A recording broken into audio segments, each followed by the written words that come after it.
ठेकुआ बनाया जा रहा है।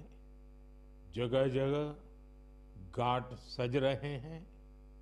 बाजारों में रौनक है। हर तरफ श्रद्धा, अपनापन और परंपरा का संगम दिख रहा है। छठ का व्रत रखने वाली महिलाएं जिस समर्पण और निष्ठा से इस पर्व की तैयारी करती हैं, वो अपने आप में बहुत प्रेरणादायक है। साथियों, छठ का महापर्व संस्कृति, प्रकृति और समाज के बीच की गहरी एकता का प्रतिबिंब है। छठ के घाटों पर समाज का हर वर्ग एक साथ खड़ा होता है। ये दृश्य भारत की सामाजिक एकता का सबसे सुंदर उदाहरण है। आप देश और दुनिया के किसी भी कोने में हो, यदि मौका मिले तो छठ उत्सव में जरूर हिस्सा लें। एक अनोखे अनुभव को खुद महसूस करें। मैं छठी मैया को नमन करता हूं। सभी देशवासियों को, विशेषकर बिहार, झारखंड और पूर्वांचल के लोगों को छठ महापर्व की शुभकामनाएं देता हूं। साथियों, त्योहारों के इस अवसर पर मैंने आप सभी के नाम एक पत्र लिखकर अपनी भावनाएं साझा की थी। मैंने चिट्ठी में देश की उन उपलब्धियों के बारे में बताया था जिससे इस बार त्योहारों की रौनक पहले से ज्यादा हो गई है। मेरी चिट्ठी के जवाब में मुझे देश के अनेक नागरिकों ने अपने संदेश भेजे हैं। वाकई ऑपरेशन सिंदूर ने हर भारतीय को गर्व से भर दिया है। इस बार उन इलाकों में भी खुशियां के दीप जलाए गए जहां कभी माओवादी आतंक का अंधेरा छाया रहता था। लोग उस माओवादी आतंक का जड़ से खात्मा चाहते हैं जिसने उनके बच्चों का भविष्य संकट में डाल दिया था। जीएसटी बचत उत्सव को लेकर भी लोगों में बहुत उत्साह है। इस बार त्योहारों में एक और सुखद बात देखने को मिली। बाजारों में स्वदेशी सामानों की खरीदारी जबरदस्त तरीके से बढ़ी है। लोगों ने मुझे जो संदेश भेजे हैं उसमें बताया है कि इस बार उन्होंने किन स्वदेशी चीजों की खरीदारी की है। साथियों, मैंने अपने पत्र में खाने के तेल में 10% की कमी करने का भी आग्रह किया था। इस पर भी लोगों ने बहुत सकारात्मक रुख दिखाया है। साथियों, स्वच्छता और स्वच्छता के प्रयास, इस पर भी मुझे ढेर सारे संदेश मिले हैं। मैं आपसे देश के अलग अलग शहरों की ऐसी गाथाएं साझा करना चाहता हूं जो बहुत प्रेरणादायक है। छत्तीसगढ़ के अंबिकापुर में शहर से प्लास्टिक कचरा साफ करने के लिए एक अनोखी पहल की गई है। अंबिकापुर में गार्बेज कैफे चलाए जा रहे हैं। ये ऐसे कैफे हैं जहां प्लास्टिक कचरा लेकर जाने पर भरपेट खाना खिलाया जाता है। अगर कोई व्यक्ति 1 किलो प्लास्टिक लेकर जाए, उसे दोपहर या रात का खाना मिलता है, और कोई आधा किलो प्लास्टिक ले जाए तो नाश्ता मिल जाता है।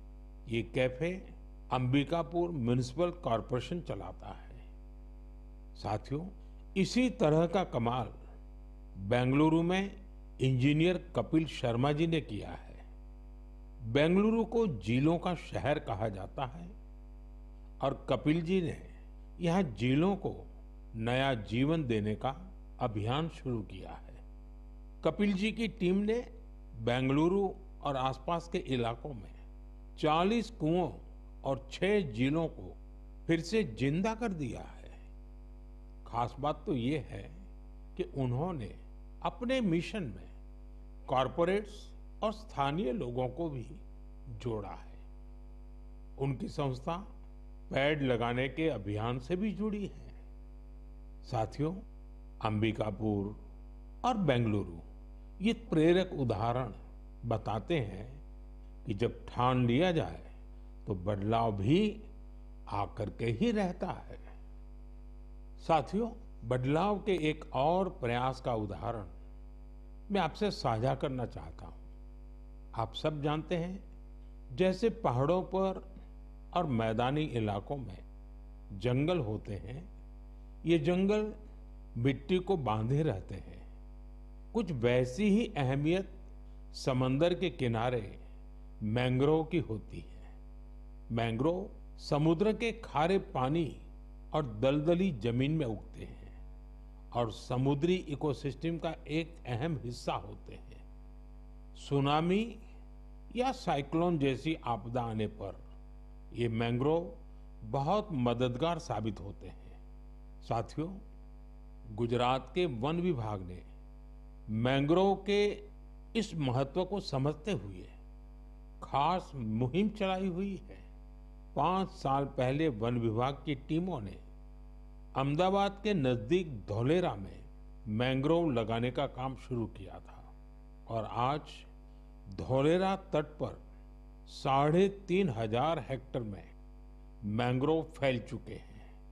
इन मैंग्रोव का असर आज पूरे क्षेत्र में देखने को मिल रहा है। वहां की इकोसिस्टम में डॉल्फिन्स की संख्या बढ़ गई है। केकड़े और दूसरे जलीय जीव भी पहले से ज्यादा हो गए हैं। यही नहीं, अब यहाँ प्रवासी पक्षी भी काफी संख्या में आ रहे हैं। इससे वहां के पर्यावरण पर अच्छा प्रभाव तो पड़ा ही है, धौलेरा के मछली पालकों को भी फायदा हो रहा है। साथियों, धौलेरा के अलावा गुजरात के कच्छ में भी इन दिनों मैंग्रोव प्लांटेशन बहुत जोरों पर हो रहा है। वहां कोरी क्रीक में मैंग्रोव लर्निंग सेंटर भी बनाया गया है। साथियों, पेड़ पौधों की, वृक्षों की यही तो खासियत होती है। जगह चाहे कोई भी हो, वो हर जीव मात्र की बेहतरी के लिए काम आते हैं। इसलिए तो हमारे ग्रंथों में कहा गया है, धन्या महिरुहा येभ्यो निराशाम यान्ति नार्थिनः। अर्थात वो वृक्ष और वनस्पतियां धन्य है जो किसी को भी निराश नहीं करते। हमें भी चाहिए, हम जिस भी इलाके में रहते हैं, पेड़ अवश्य लगाएं। एक पेड़ मां के नाम के अभियान को हमें और आगे बढ़ाना है। मेरे प्यारे देशवासियों, क्या आप जानते हैं कि मन की बात में हम जिन विषयों पर चर्चा करते हैं, उनमें मेरे लिए सबसे संतोष की बात क्या होगी? तो मैं इस बारे में यही कहूंगा कि मन की बात में हम जिन विषयों की चर्चा करते हैं, उनसे लोगों को समाज के लिए कुछ अच्छा, कुछ इनोवेटिव करने की प्रेरणा मिलती है। इससे हमारी संस्कृति, हमारे देश के कई पहलू उभर कर सामने आते हैं। साथियों, आप में से बहुतों को याद होगा, करीब 5 वर्ष पहले मैंने इस कार्यक्रम में भारतीय नस्ल के श्वान यानी डॉग्स की चर्चा की थी। मैंने देशवासियों के साथ ही अपने सुरक्षा बलों से आग्रह किया था कि वे भारतीय नस्ल के डॉग्स को अपनाएं, क्योंकि वो हमारे परिवेश और परिस्थितियों के अनुरूप ज्यादा आसानी से ढल जाते हैं। मुझे ये बताते हुए खुशी हो रही है कि हमारी सुरक्षा एजेंसियों ने इस दिशा में काफी सराहनीय प्रयास किए हैं। बीएसएफ और सीआरपीएफ ने अपने दस्तों में भारतीय नस्ल के डॉग्स की संख्या बढ़ाई है। डॉग्स की ट्रेनिंग के लिए बीएसएफ का नेशनल ट्रेनिंग सेंटर ग्वालियर के टेकनपुर में है। यहाँ उत्तर प्रदेश के रामपुर हाउंड, कर्नाटका और महाराष्ट्र के मुधोल हाउंड, इस पर विशेष रूप से फोकस किया जा रहा है। इस सेंटर पर ट्रेनर्स टेक्नोलॉजी और इनोवेशन की मदद से श्वानों को बेहतर तरीके से ट्रेन कर रहे हैं। भारतीय नस्ल वाले डॉग्स के लिए ट्रेनिंग मैनुअल्स को फिर से लिखा गया है ताकि उनके यूनिक स्ट्रेंथ्स को सामने लाया जा सके। बेंगलुरु में सीआरपीएफ के dog breeding and training school में मॉन्ग्रेल्स, मुधोल हाउंड, कोम्बाई और पांडिकोना जैसे भारतीय श्वानों को ट्रेन किया जा रहा है। साथियों, पिछले वर्ष लखनऊ में all India police duty meet का आयोजन हुआ था। उस समय रिया नाम की श्वान ने लोगों का ध्यान अपनी ओर खींचा था। ये एक मुधोल हाउंड है जिसे बीएसएफ ने ट्रेन किया है। रिया ने यहाँ कई फॉरेन ब्रीड्स को पछाड़ते हुए पहला पुरस्कार जीता। साथियों, अब बीएसएफ ने अपने डॉग्स को विदेशी नामों के बजाय भारतीय नाम देने की परंपरा शुरू की है। हमारे यहाँ के देशी श्वान ने अद्भुत साहस भी दिखाया है। पिछले वर्ष छत्तीसगढ़ के माओवाद से प्रभावित रहे क्षेत्र में गश्त के दौरान सीआरपीएफ के एक देशी श्वान ने 8 किलोग्राम विस्फोटक का पता लगाया था। बीएसएफ और सीआरपीएफ ने इस दिशा में जो प्रयास किए हैं उसके लिए मैं उन्हें बधाई देता हूं। वैसे मुझे 31 अक्टूबर का भी इंतजार है। यह लौह पुरुष सरदार पटेल की जयंती का दिन है। इस अवसर पर हर वर्ष गुजरात के एकता नगर में स्टैच्यू ऑफ यूनिटी के समीप विशेष समारोह आयोजित किए जाते हैं। यहीं पर एकता दिवस परेड भी होती है और इस परेड में फिर से भारतीय श्वानों के सामर्थ्य का प्रदर्शन होगा। आप भी मौका निकालकर इसे जरूर देखिएगा। मेरे प्यारे देशवासियों, सरदार पटेल जी की 150वीं जयंती का दिन पूरे देश के लिए एक बहुत विशेष अवसर है। सरदार पटेल आधुनिक काल में राष्ट्र की सबसे महान विभूतियों में से एक रहे हैं। उनके विराट व्यक्तित्व में अनेक गुण एक साथ समाहित थे। वे एक अत्यंत प्रतिभाशाली छात्र रहे। उन्होंने भारत और ब्रिटेन दोनों ही जगह पढ़ाई में बेहतरीन प्रदर्शन किया। वे अपने समय के सबसे सफल वकीलों में से भी एक थे। वो वकालत में और नाम कमा सकते थे, लेकिन गांधी जी से प्रेरित होकर उन्होंने खुद को स्वतंत्रता आंदोलन में पूरी तरह समर्पित कर दिया। खेड़ा सत्याग्रह से लेकर बोरसद सत्याग्रह तक अनेक आंदोलनों में उनके योगदान को आज भी याद किया जाता है। अहमदाबाद म्युनिसिपैलिटी के प्रमुख के रूप में उनका कार्यकाल भी ऐतिहासिक रहा था। उन्होंने स्वच्छता और सुशासन को सर्वोच्च प्राथमिकता दी। उप प्रधानमंत्री और गृह मंत्री के रूप में उनके योगदान के लिए हम सभी सदैव उनके ऋणी रहेंगे। साथियों, सरदार पटेल ने भारत के ब्यूरोक्रेटिक फ्रेमवर्क की एक मजबूत नींव भी रखी। देश की एकता और अखंडता के लिए उन्होंने अद्वितीय प्रयास किए। मेरा आप सबसे आग्रह है, 31 अक्टूबर को सरदार साहब की जयंती देश भर में होने वाली रन फॉर यूनिटी में आप भी जरूर शामिल हो और अकेले नहीं, सबको साथ लेकर के शामिल हो। एक प्रकार से युवा चेतना का ये अवसर बनना चाहिए। एकता की दौड़ एकता को मजबूती देगी। ये उस महान विभूति के प्रति हमारी सच्ची श्रद्धांजलि है जिन्होंने भारत को एकता के सूत्र में पिरोया था। मेरे प्यारे देशवासियों, चाय के साथ मेरा जुड़ाव तो आप सभी जानते ही हैं, लेकिन आज मैंने सोचा कि मन की बात में क्यों न कॉफी पर चर्चा की जाए। आपको याद होगा, बीते साल हमने मन की बात में अराकू कॉफी पर बात की थी। कुछ समय पहले ओडिशा के कई लोगों ने मुझसे कोरापुट कॉफी को लेकर भी अपनी भावनाएं साझा की। उन्होंने मुझे पत्र लिखकर कहा कि मन की बात में कोरापुट कॉफी पर भी चर्चा हो। साथियों, मुझे बताया गया है कि कोरापुट कॉफी का स्वाद गजब होता है।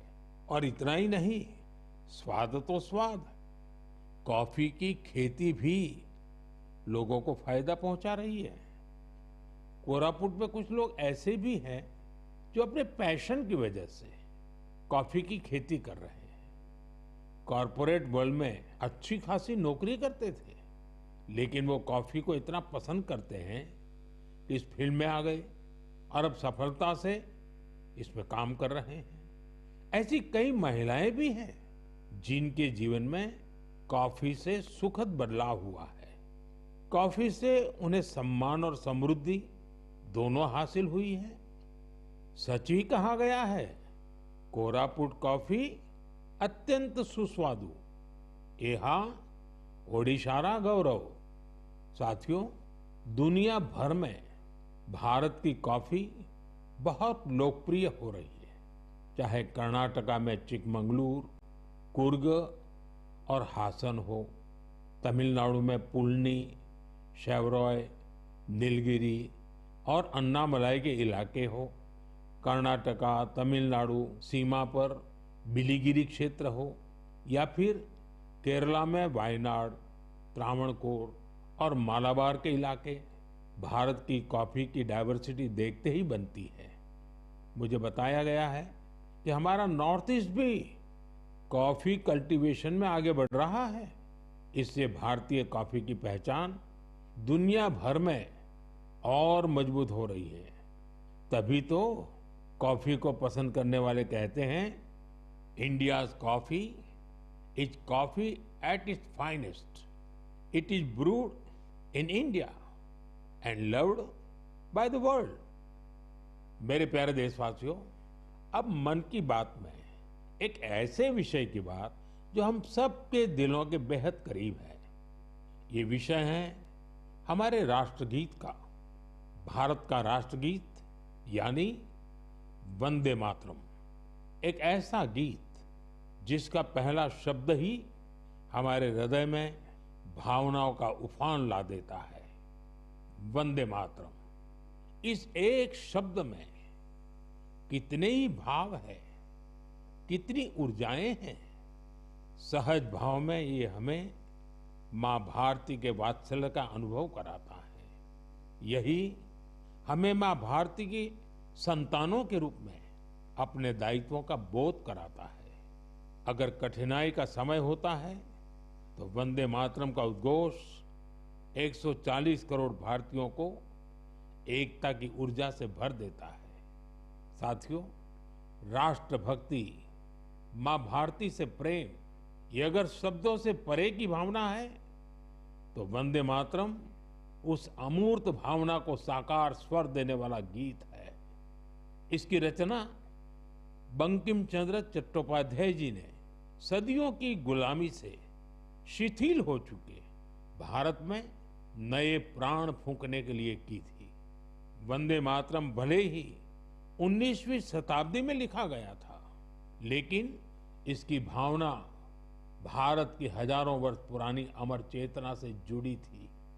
वेदों ने जिस भाव को माता भूमि पुत्रो अहम पृथिव्याः कहकर भारतीय सभ्यता की नींव रखी थी, बंकिम चंद्र जी ने वंदे मातरम लिखकर मातृभूमि और उसकी संतानों के उसी रिश्ते को भाव विश्व में एक मंत्र के रूप में बांध दिया था। साथियों, आप सोच रहे होंगे कि मैं अचानक से वंदे मातरम की इतनी बातें क्यों कर रहा हूं। दरअसल कुछ ही दिनों बाद 7 नवंबर को हम वंदे मातरम के 150वें वर्ष के उत्सव में प्रवेश करने वाले हैं।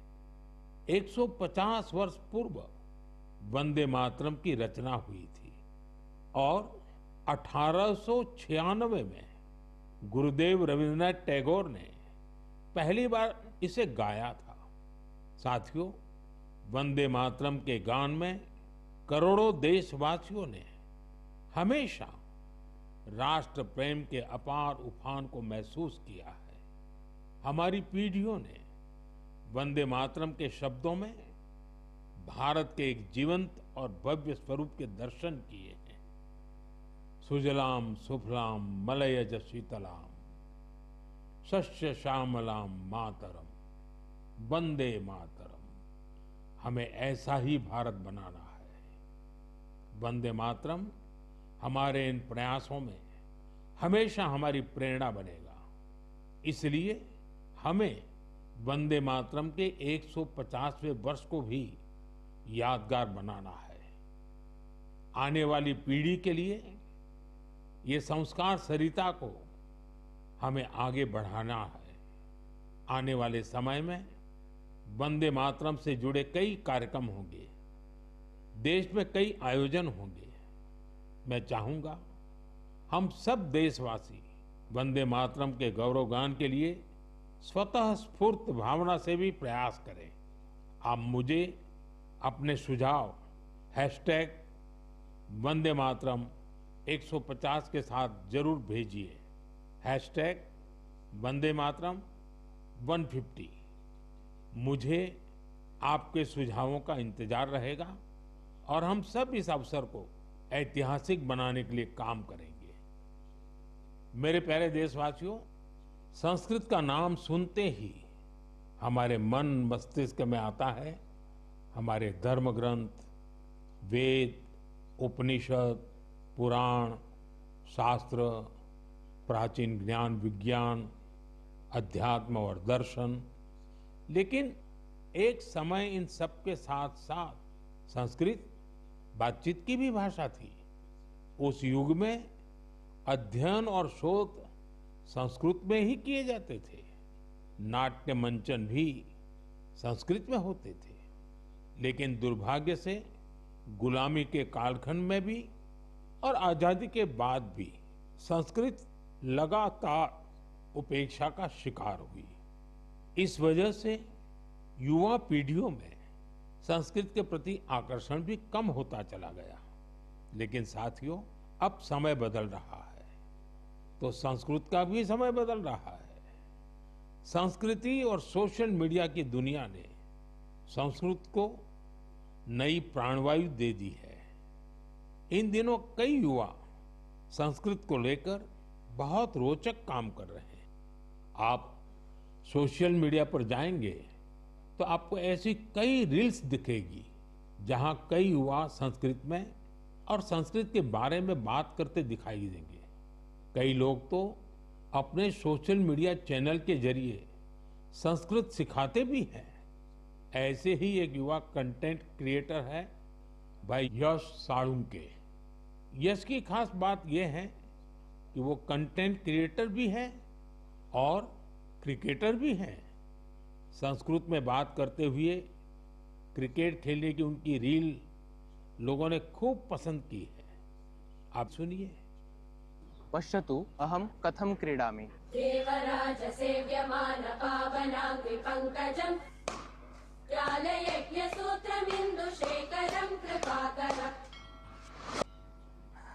प्रातः नूतनं कन्दुकं गृह्णातु। नारदादि योगी वृन्दवन्दितं दिगम्बरम्। इमं कन्दुकं सावधानेन पश्य चषटकाय ताडय। आशिकापुराधिनाथ कालभैरवं भजे कालभैरवं भजे। साथियों, कमला और जानवी इन दो बहनों का काम भी शानदार है। ये दोनों बहनें अध्यात्म, दर्शन और संगीत पर कंटेंट बनाती हैं। इंस्टाग्राम पर एक और युवा का चैनल है संस्कृत छात्रो अहम। इस चैनल को चलाने वाले युवा साथी संस्कृत से जुड़ी जानकारियां तो देते ही हैं, वो संस्कृत में हास परिहास के वीडियो भी बनाते हैं। युवा संस्कृत में ये वीडियो भी खूब पसंद करते हैं। आप में से कई साथियों ने समष्टि के वीडियोज भी देखे होंगे।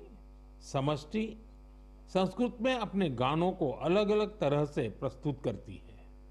एक और युवा है भावेश भीमनाथनी। भावेश संस्कृत श्लोकों, आध्यात्मिक दर्शन और सिद्धांतों के बारे में बात करते हैं। साथियों, भाषा किसी भी सभ्यता के मूल्यों और परंपराओं की वाहक होती है। संस्कृत ने ये कर्तव्य हजारों वर्ष तक निभाया है। ये देखना सुखद है कि अब संस्कृत के लिए भी कुछ युवा अपना कर्तव्य निभा रहे हैं।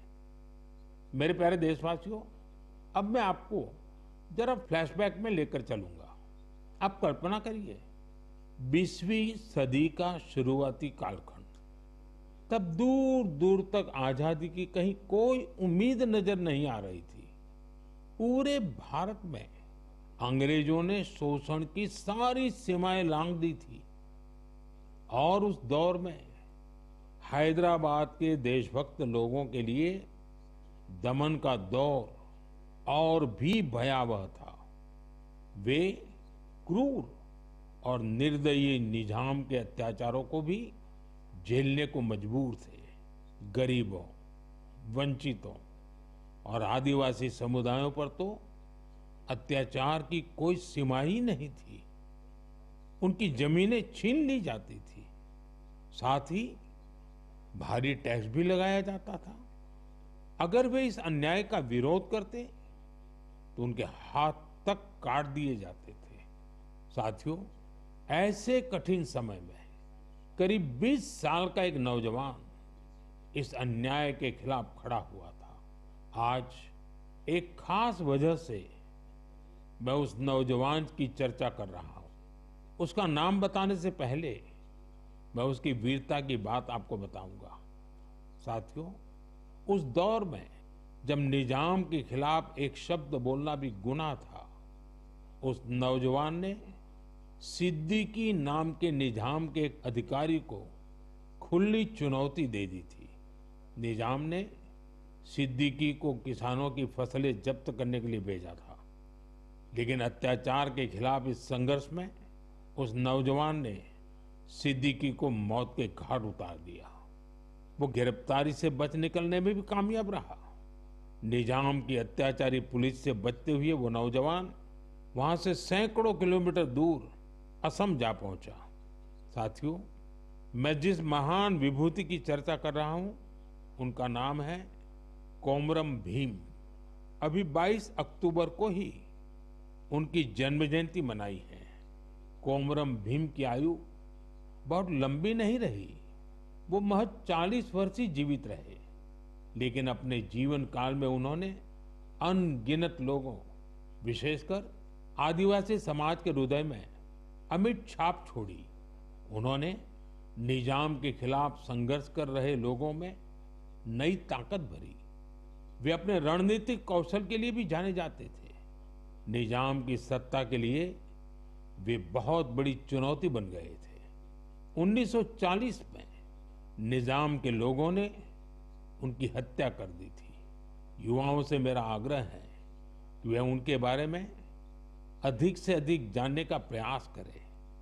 कोमरम भीम की ना विनम्र निवाली आयन प्रजल हृदयालो एप्पटिकी नीलीची वंटारू।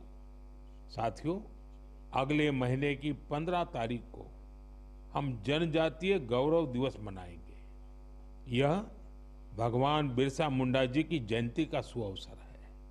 मैं भगवान बिरसा मुंडा जी को श्रद्धापूर्वक नमन करता हूं। देश की आजादी के लिए, आदिवासी समुदाय के अधिकारों के लिए उन्होंने जो काम किया वो अतुलनीय है। मेरे लिए ये सौभाग्य की बात है कि मुझे झारखंड में भगवान बिरसा मुंडा जी के गांव उलीहातू जाने का अवसर मिला था। मैंने वहां की माटी को माथे पर लगाकर प्रणाम किया था। भगवान बिरसा मुंडा जी और कोमाराम भीम जी की तरह ही हमारे आदिवासी समुदायों में कई और विभूतियां हुई हैं। मेरा आग्रह है कि आप उनके बारे में अवश्य पढ़ें। मेरे प्यारे देशवासियों, मन की बात के लिए मुझे आपके भेजे हुए ढेरों संदेश मिलते हैं। कई लोग इन संदेशों में अपने आसपास के प्रतिभाशाली लोगों के बारे में चर्चा करते हैं। मुझे पढ़कर बहुत खुशी होती है कि हमारे छोटे शहरों, कस्बों, गांवों में भी इनोवेटिव आइडियाज पर काम हो रहे हैं। अगर आप ऐसे व्यक्ति या समूहों को जानते हैं जो सेवा की भावना से समाज को बदलने में जुटे हैं, तो मुझे जरूर बताइए। मुझे आपके संदेशों का हमेशा की तरह इंतजार रहेगा। अगले महीने हम मन की बात के एक और एपिसोड में मिलेंगे, कुछ नए विषयों के साथ मिलेंगे। तब तक के लिए मैं विदाई लेता हूं। आप सबका बहुत बहुत धन्यवाद।